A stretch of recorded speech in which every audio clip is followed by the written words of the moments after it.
BA first year semester second, आपका micro economics यानी कि व्यष्टि अर्थशास्त्र, इसका पेपर आपका कल है। उसमें एक वीडियो अपलोड हो चुका है, बाकी दूसरा बना रहे हैं हम। बाकी क्वेश्चन आपको इसी से मिल जाएंगे।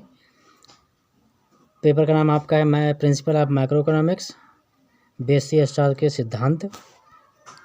इसमें आपको लगभग 40 क्वेश्चन मिलने वाले हैं। तो इसमें हम देख लेते हैं, क्वेश्चन शुरू करते हैं आपके। कल आपने वीडियो देख लिया होगा, अगर नहीं देखा हो तो इसका लिंक आपको वीडियो डिस्क्रिप्शन में मिल जाएगा। बाकी की वीडियो अपलोड होते रहेंगे आपके, जो भी 4th सेमेस्टर के एग्ज़ाम बचे हुए हैं। और इसमें भी आप क्वेश्चन हम कंप्लीट करने वाले हैं, वो भी जो भी आपके एग्ज़ाम में आने की दृष्टि से काफ़ी अच्छी संभावना रहेगी। तो 30 क्वेश्चन हमने आपको कल बताए थे, और उसके आगे से क्वेश्चन हम फिर देखेंगे आज। तो इसमें दिया हुआ है कि यदि किसी व्यक्ति किसी वस्तु की मांग धनवान उपभोक्ता के द्वारा की जाती है, तो जो समानता है वो इसकी मांग की लोच किस प्रकार की होगी। जो समानता मांग की लोच है वो कैसी रहेगी, तो आइए देख लेते हैं। इसमें यहाँ दिया हुआ है कम लोचदार, अधिक लोचदार, या फिर इकाई लाभ वाली, या फिर पूर्णतः लोचदार। तो आपका ऑप्शन बी हो जाएगा, अधिक लोचदार की मांग, ये रहेगा। ये क्वेश्चन आपका है 32। यदि MUY 20, MUX 60 की कीमत दी हुई है, तो बाई वस्तु की कीमत 4 रुपये हो, तो X वस्तु का संतुलन मूल्य कितना होगा। तो आइए ऑप्शन देख लेते हैं जो आपका मूल्य होगा। तो यहाँ दिया हुआ है ऑप्शन आपको 14 दिया हुआ फर्स्ट है, B 30 दिया हुआ है, C आपका 12 दिया है, 12। तो ये ऑप्शन आपका राइट है। अगला क्वेश्चन है, अर्थशास्त्र में उपयोगिता का क्या आशय होता है, या उपयोगिता क्या होती है। तो इसमें आपके दिए जो ऑप्शन 4 दिए हुए हैं, जैसे आपका पहला है किसी वस्तु की आवश्यकता पूरी करने की शक्ति, खुशी, आनंद। तो पहला वाला ऑप्शन आपका राइट है, ए। अगला क्वेश्चन आपका है 34। जब सीमांत उपयोगिता शून्य होती है तो कुल उपयोगिता कैसी होगी, जैसे कि अधिक होगी, सर्वाधिक होगी, या फिर स्थिर रहेगी। तो यहाँ पर आपके ऑप्शन 4 दिए हुए हैं, जिसमें आपकी उपयोगिता मान्यता घटती है, बढ़ती है, या शून्य रहती है। तो ऑप्शन आपका रह जाएगा पहला ए, यानी कि ये सर्वाधिक रहती है। अगला क्वेश्चन आपका है 35। वस्तु की हर अगली इकाई के प्रयोग से सीमांत उपयोगिता कैसी रहती है। तो यहाँ पर आपकी बढ़ती है या घटती है, शून्य हो जाती है। तो बी ऑप्शन रह जाएगा, घटती है। अगला क्वेश्चन आपका है, उपयोगिता के परोक्ष रूप में माना जा सकता है, तो ये इकाइयों द्वारा।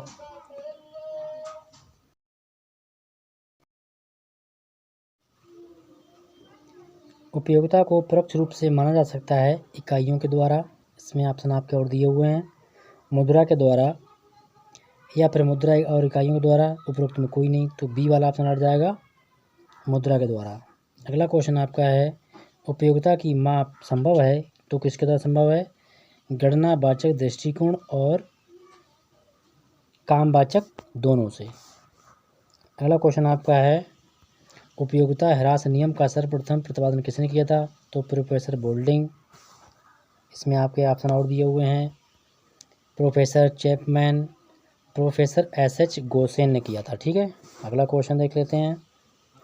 अगला क्वेश्चन आपका है, उपयोगिता में निम्न में से कौन सी विशेषताएं होती हैं। उपयोगिता व्यक्तिपरक होती है, उपयोगिता का उपचार सापेक्षिक होता है, उपयोगिता एक मनोविज्ञान धारणा है। तो ये आपका है उपयुक्त सभी या फिर तीनों। उपयोगिता का गणनावाचक सिद्धांत किसने प्रस्तुत किया था। तो यहाँ पर आपके जो राइटर हैं वो इसमें प्रोफेसर पीगू हैं, और आपके प्रोफेसर हैं हिक्स, प्रोफेसर मार्शल, या फिर प्रोफेसर सैमुअल। तो प्रोफेसर मार्शल ने दिया।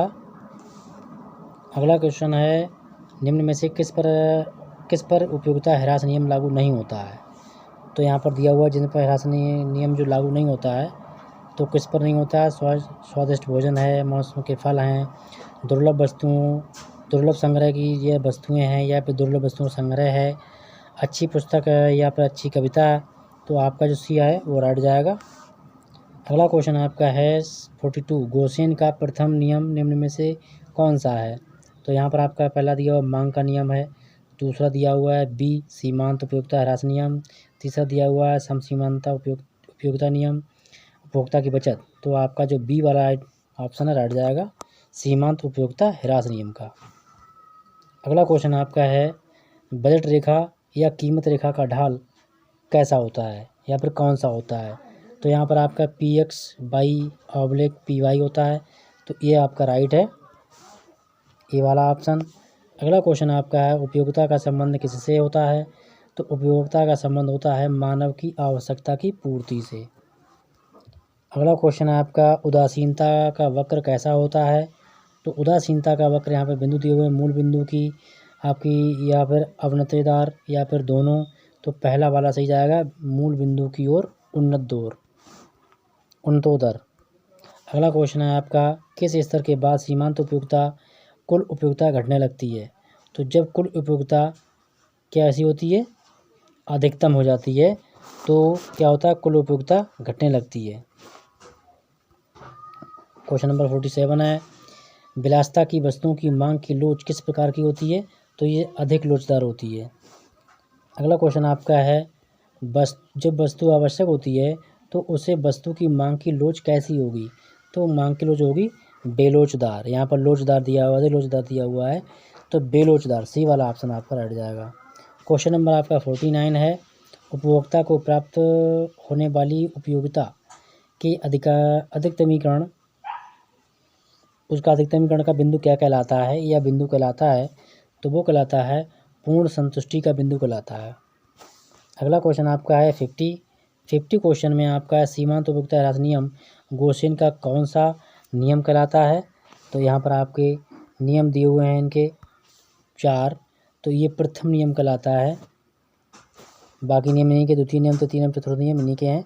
पहला नियम कहलाता है किस स्तर के बाद सीमांत उपयोगिता तथा कुल उपयोगिता घटने लगती है। कब घटने लगती है, जब कुल उपयोगिता जब अधिकतम होती है, जब कुल उपयोगिता हमारी अधिक हो जाती है तब ये घटने लगती है। अगला क्वेश्चन आपका 52 है उत्पादन के साधनों की मांग किस प्रकार की होती है। तो आइए देख लेते हैं। तो ये होती है उनकी वित्त उत्पन्न, ठीक है, वित्त उत्पन्न मांग होती है ये। अगला क्वेश्चन आपका है निम्नलिखित शास्त्रियों में से कल्याणवादी विचारधारा से कौन नहीं जुड़ा हुआ है। तो JB से, ये कल्याणवादी विचारधारा से नहीं जुड़े हुए हैं। अगला क्वेश्चन आपका है किसने कहा कि अर्थशास्त्र एक वास्तविक विज्ञान भी होता है और आदर्श विज्ञान भी। तो किसने कहा है ये, तो ये फ्रेडमैन का कथन है। इन्होंने कहा है कि अर्थशास्त्र एक आदर्श विज्ञान और विज्ञान दोनों होता है। अगला क्वेश्चन आपका है किसने कहा कि अर्थशास्त्र धन का विज्ञान होता है। तो ये परिभाषा है एडम स्मिथ की है। अगला क्वेश्चन आपका है सीमित साधन एवं असीमित आवश्यकताएं, ये इसका विचार किसने दिया था। तो यहाँ पर सैमुएल्सन है, एडम स्मिथ हैं, और आपके 2 राइटर हैं इसमें, मार्शल हैं या रॉबिन्स। तो रॉबिन्स ने कहा है ये, ठीक है। अगला क्वेश्चन आपका है व्यष्टि अर्थशास्त्र में सम्मिलित होता है, यानी व्यष्टि अर्थशास्त्र में क्या क्या सम्मिलित करते हैं, छोटे छोटे चर या फिर व्यक्तिगत इकाइयाँ या फिर आपका है व्यक्तिगत मूल्य निर्माण या निर्धारण, उपरोक्त में सभी। तो ये तीनों चीज़ें इसमें सम्मिलित होती है, अध्ययन होता है व्यष्टि अर्थशास्त्र में। अगला क्वेश्चन आपका है निम्न में से कौन सी आर्थिक क्रियाएं अर्थशास्त्र के अध्ययन सामग्री के अंतर्गत सम्मिलित होती हैं। तो यहाँ पर आपके ऑप्शन है, पहला ऑप्शन है सीमित साधनों से जुड़ी हुई आर्थिक क्रियाएं, असीमित आवश्यकताओं से जुड़ी हुई आर्थिक क्रियाएं, और क्वेश्चन आपका ऑप्शन दिया हुआ C, A और B दोनों। तो ये दोनों वाला, C वाला ऑप्शन आपका रट जाएगा। अगला क्वेश्चन आपका है उपभोक्ता के व्यवहार का अध्ययन किसके अंतर्गत किया जाता है। समस्या शास्त्र के अंतर्गत होता है, विश्लेषण के अंतर्गत होता है, ये होता है सूक्ष्म अर्थशास्त्र के अंतर्गत। अगला क्वेश्चन आपका है अर्थशास्त्र का पिता या फिर फादर किसे कहा जाता है, किसने अर्थशास्त्र को लिखा है। तो यहाँ पर JB से हैं, माल्थस हैं, रॉबिन्सन हैं, एडम स्मिथ को ही अर्थशास्त्र का जनक कहा जाता है, यानी फादर ऑफ इकोनॉमिक्स कौन है, एडम स्मिथ। अगला क्वेश्चन है अर्थशास्त्र की कल्याण संबंधी जो परिभाषा है उसका जन्मदाता कौन है यहाँ पर। तो रॉबिन्स है, माल्थस हैं, 2 ऑप्शन आपके और दिए हुए हैं, मार्शल या फिर कोई नहीं। तो मार्शल C रट जाएगा आपका। क्वेश्चन नंबर 62 है सर्वप्रथम माइक्रो शब्द का प्रयोग किस अर्थशास्त्री ने किया था। तो रेगनर फ्रिस ने किया था इसका यूज़। अगला क्वेश्चन है किस अर्थशास्त्री के अनुसार अर्थशास्त्र मानव कल्याण का विज्ञान है। तो A मार्शल के अनुसार अर्थशास्त्र जो है वो एक मानव कल्याण विज्ञान है। अगला क्वेश्चन आपका है, वैश्विक अर्थशास्त्र के अंतर्गत निम्न में से किस यूनिट को हम इस यूनिट का अध्ययन करते हैं? राष्ट्रीय आय, आर्थिक आय या फिर आपका व्यक्तिगत आय। तो व्यक्तिगत आय इसमें आता है। अगला क्वेश्चन आपका है, समष्टि अर्थशास्त्र के अंतर्गत निम्न में से किसका अध्ययन किया जाता है? कुल उत्पादन, पूर्ण रोजगार, राष्ट्रीय आय। तो इसमें आपका ऑप्शन जाएगा उपरोक्त में सभी, ये तीनों का अध्ययन होता है। अगला क्वेश्चन आपका है, वैश्विक अर्थशास्त्र की शाखाएं कौन कौन सी हैं? साधारण संसाधन कीमत निर्धारण, वस्तु कीमत निर्धारण और आपका दिया हुआ है आर्थिक कल्याण। तो ये उपरोक्त में तीनों ही हैं, यानी कि डी वाला ऑप्शन आपका राइट जाएगा। अगला क्वेश्चन आपका है, उत्पादन में निम्न में से कौन से साधन हैं? उत्पादन के साधन कौन कौन से हैं? तो यहाँ पर देखिए, भूमि है, भूमि से हम फसल उगाते हैं। पूंजी है, पूंजी से हमें क्या मिलता है? हमें ब्याज मिलता है। और श्रम करते हैं तो श्रम से हमें पैसा मिलता है। अर्थात ये चारों इसके अंग हैं। अगला क्वेश्चन आपका है, निम्न में से कौन सी उत्पत्ति का साधन नहीं है? तो पूंजी है आपकी। अगला दिया हुआ 3 ऑप्शन और दिए हुए हैं, मुद्रा, भूमि और श्रम। तो मुद्रा जो है वो उत्पत्ति का साधन नहीं है, बाकी तीनों आपकी उत्पत्ति के साधन हैं। अगला क्वेश्चन है, माइक्रोज जिसका अर्थ होता है छोटा। तो इस शब्द का प्रयोग किसने किया था और किस भाषा का शब्द है ये? तो अरबी दी हुई है यहाँ पर भाषा, आपकी ग्रीक भाषा है, जर्मन भाषा दी हुई है और अगली दी हुई है अंग्रेजी। तो यहाँ पर आपका ऑप्शन जाएगा राइट बी वाला, यानी ग्रीक भाषा का शब्द है ये माइक्रो। क्वेश्चन नंबर 70 है, वैश्विक अर्थशास्त्र में निम्न में से किसका अध्ययन किया जाता है? तो अगर वीडियो पसंद आया तो लाइक कर दीजिएगा। फर्स्ट टाइम अगर आप आए हो चैनल विजिट कर सब्सक्राइब करके बेल आइकन ऑल पर प्रेस कर दो, जिससे आपको निरंतर अपडेट मिल सके। 4th सेमेस्टर के जो पेपर बचे हैं उनका पेपर भी वीडियो आपको शाम को मिल जाएगा। तो इसके ऑप्शन आपके हैं व्यक्तिगत फर्म, व्यक्तिगत उद्योग, व्यक्तिगत परिवार, ये सभी। तो इसके अंतर्गत ये तीनों ऑप्शन आते हैं। तो इस प्रकार वीडियो कंप्लीट होता है। मिलेंगे किसी नेक्स्ट वीडियो में।